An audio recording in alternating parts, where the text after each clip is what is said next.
Hello. Okay, yeah. So, pag-usapan natin kung magkano ba magpa-dentista dito sa Canada. So, kahapon, nagpalinis ako. So, ito is basic cleaning lang. Hindi pa yung wala yung kasamang x-ray or pasta. Cleaning lang. Binayad ko is $200. So, yun ang binayad ko. Nung 90s, natatandaan ko nung wala akong benefits, ang binayad ko sa linis is around $90 or $120. Obviously, matagal na yon. So, ngayon yun ang binayaran ko pag walang coverage. So, alam naman natin na dito sa Canada, meron kaming health coverage. So, halimbawa, no, hospital ka, pating ka sa doktor, usually, covered yan ng government. So, hindi lahat covered. One example is magpa-dentista. So, kapag employed ka at may benefits ka through your employer, meron silang coverage, right? So, depende sa benefits nyo. Posibleng 80% or 90%. It depends, right? Tapos may limits. So, for the past couple of years, lagi naman akong covered through my employer. So, since last year, dahil hindi ako nagtatrabaho for a year, bumalik ako ng school, so wala akong coverage. So, medyo nararamdaman ko na siya kasi sanay ako na hindi nagbabayad. Pero, kwentahin lang natin kung magkano binayad ko since last year. So, sa bawat linis, $200. So, dati kung magpalinis ako is every 6 months. Lately, for the past couple of years, ang recommended ng hygienist ko is every 3 or 4 months. So, nakatatlong linis na ako times 200, so that's $600, right? Tapos nagpa-pasta rin ako, 2 pasta. So I think yung una kong pasta binayaran ko $600, and then last week nagbayad ulit ako ng $200. So 8 plus 6, so 1,400.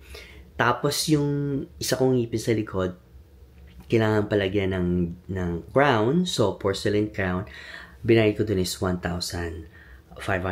So, hindi ko na matanda magkano na. 1,500 plus 6 to 1 plus 6.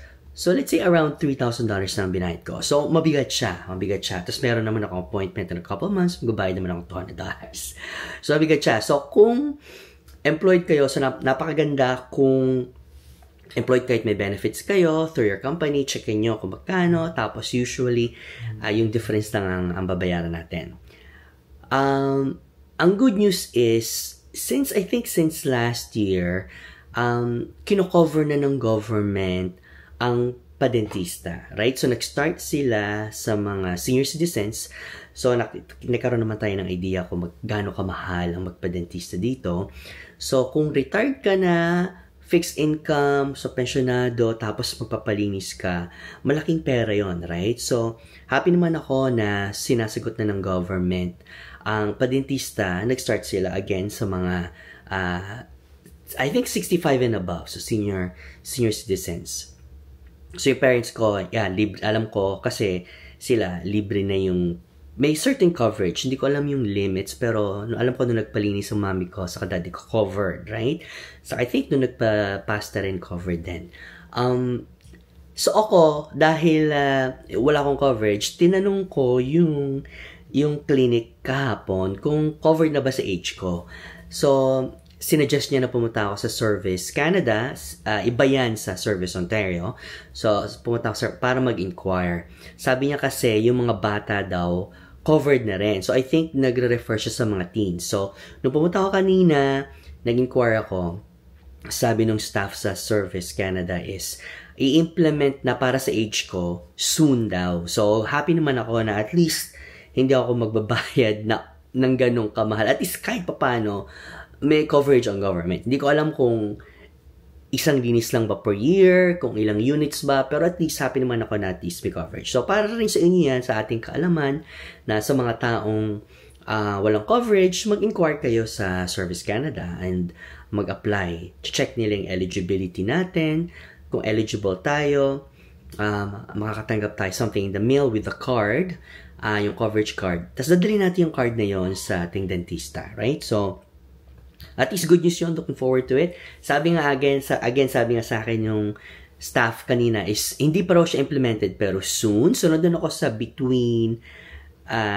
yung teens hanggang dun sa 65 and above. Yung age bracket na yon, wala pa siyang coverage for now pero it's coming soon. So, aabangan ko yan kasi yung next visit ko is again 3 months from now.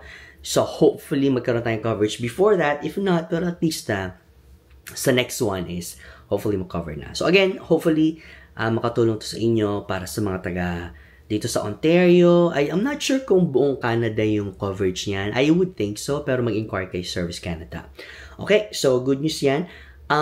And hopefully may natutunan kayo sa video nito. Please don't forget to subscribe. Paki-follow naman. Libre naman. Paki-follow. Subscribe. And see you on the next vlog.